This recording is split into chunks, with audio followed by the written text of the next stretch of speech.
भारत सरकारनि स्किमफ्रानो जा बा मानाव गेदेर माने हिमन्त बिश्व शर्मा बिथांनि दैदेननायाव आसाम गभर्नमेन्टनि माखासे स्किमफ्रानो जा बे स्किमफोरखौ जाहाथे बिटिसि सरकारनि गेजेरजों बिटिसि ओनसोलनि रायजो राजाफोरनो मोजाङै मोजां मावफुंनानै होनो हायो।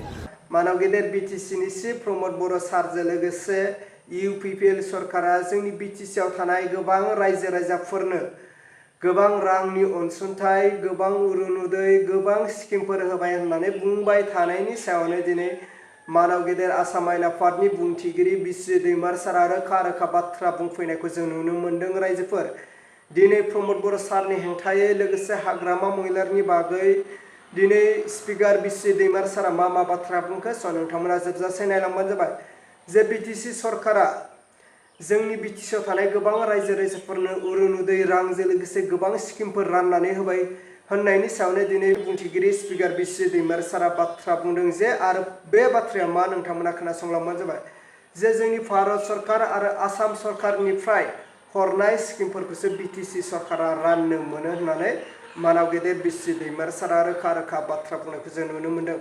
अब्ला रायजोफोर नोंथांमोना बिस्वजित दैमारी सारनि बुंनाय बिबुंथिखौ खोनासंलांदो बा नायलांदो। बेबायदि मोनसे थांखिजों बेसेबां देरहायो दा सरकार दानाय दायिया फैगोन जे बिटिसिनि रायजो राजाया बेसेबां बेखौ माने समर्थन खालामगोन, भट होगोन। गतिके जुदि रायजो राजाया माबा खालामोब्ला अब्लाथ' डेफिनेटलि बेबायदि समाबो फैगोन। अदेबानि गिबि मन्थ्रि आरो पार्टिनिफ्राय आफादगिरिया बुंबाय थादों जोंनि थांखिया बेजों खोथा गैया, जोंनि थांखिया बे जायगायाव जौगाखांनायनि खामानि मावनाय आरो जौगाखांनायनि खामानि मावनांगौब्ला जोंहाबो बेवहाय बिजाथि थानांगोन आरो बेवहाय थान्दै थानांगोन माने रिप्रेजेन्टेटिभफोर।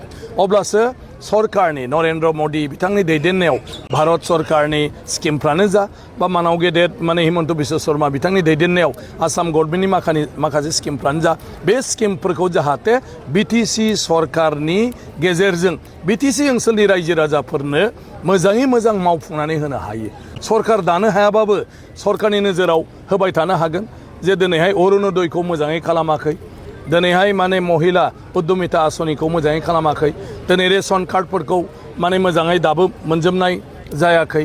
बबावबा नोङो माने किसान जितु PM किसान जितु 6000 करि साफ्रोम आबादारिनो होनाय जादों बेखौबो हयथ' बबेबा डिपार्टमेन्टआ मावनो हायाखै। बेफोर बाथ्राफोरखौ माने बड'लेण्डनि आयेन आफादाव बेखौ दैखांबाय थानो हागोन आरो सरकारखौबो बुंबाय थानो हागोन आरो बेबायदि रायजोफोरनि जितु इसु मोननांगौ दं बे खामानिफोरखौ मावफुंनो हागोन आरो बड'लेण्ड सरकाराबो जेफोर बिखान्थि लागोन बे बिखान्थिखौ जाहाथे रावबो फांफुं खालामनो हाया, अफिसारानो जा थिखादारानो जा, बेखौ बिजेपिनि थान्दैफ्रा माने जेब्लायबो सरकारनो अजद होबाय थानो हागोन आरो होमब्लाना रायजोफोरनि खामानिया जाबाय थागोन। बेनो थांखि। बाखि बिटिसिनि रायजो माखौ लुबैयो, सोरखौ लुबैयो बिसोरनि भटजोंसो जागोन। समस्थियावथ' मोनथाम फ्राय आबुं गोलैयो, बेयावथ' सामफ्रामबो बेनोसै खामानियानो जिहेतु बिसायख'थि फैगौ। गतिके आं सानो बेवहाय साखाफारा गुबुन हान्जाफोरखौबो पार्टिफोरखौबो साखाफारा जानाय आं नुदों।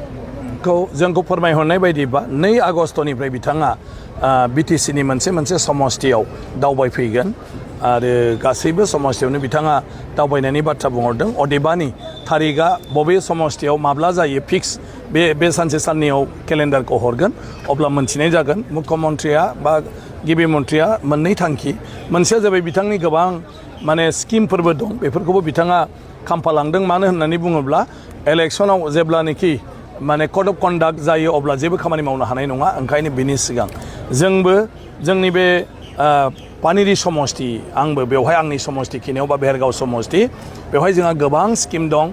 स्टेडियाम आंहा 2 दं दा, खाग्राबारि इनडोर स्टेडियाम आरो भेरगाव स्टेडियाम। बिनि अनगायैबो गभर्नमेन्ट कलेज दं भेरगावआवनो आरो बिनि अनगायैबो 167 रांनि जोङो मोनसे दै लोंग्रा भुटाननिफ्राय लाबोनानै खालामदों, बेबो जोब्बाय, बेखौबो बेखेवनांगौ दं। बिनि अनगाबो चिफ मिनिस्टारा गोबांथार बेवहाय माखासे खामानि होनाया खायफा जाफुंबाय बेखौ बेखेवनांगौ आरो खायफाखौ माने मावजेननांगौ। बे हाबाफारिखौबो चिफ मिनिस्टारफ्रा एखेलगेनो खामानिखौ मावलांदों।